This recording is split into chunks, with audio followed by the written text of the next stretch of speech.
From Wall Street outside the New York Stock Exchange to the Empire State Building or Grand Central train station, where the message is clear.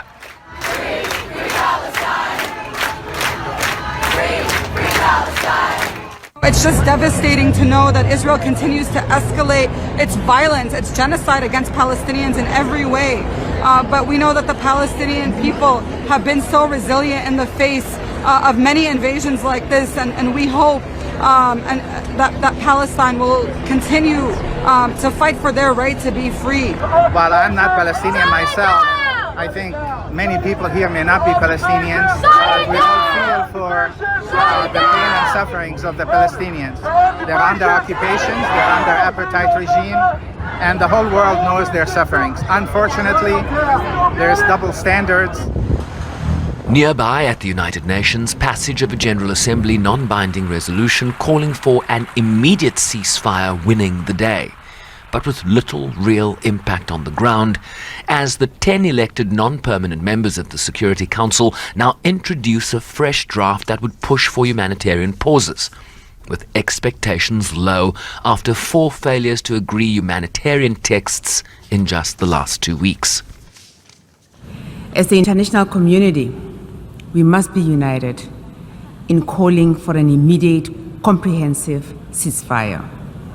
Humanitarian corridors should be open immediately so that aid and other basic services can reach all those in need.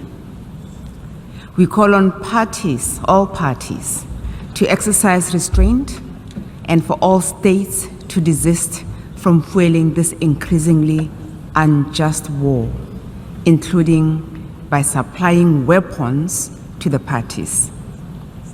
South Africa urges the United Nations to impose an arms embargo on all parties involved in this conflict, given the nature of the death and destruction we are witnessing every day.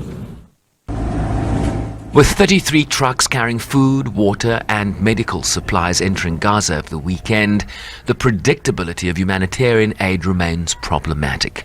Fuel for power and other requirements desperate, the scale of need only growing, as Israeli bombardments, coupled with a ground offensive, continues to expand. The humanitarian and human rights consequences will be devastating and long-lasting. Thousands have already died, many of them children.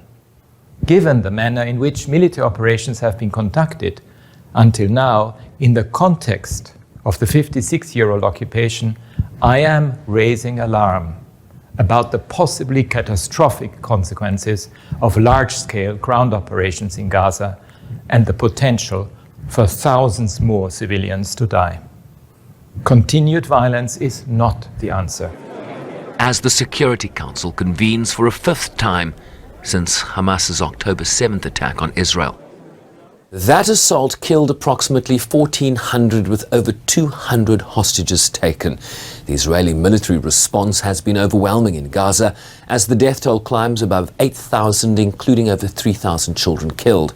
And while expectations of the Security Council agreeing a text remain low, agreement might itself offer little in relief given how key parties to this conflict have willfully ignored Council resolutions despite their legally binding nature, and in so doing, strengthening the argument that solutions might very well be found elsewhere.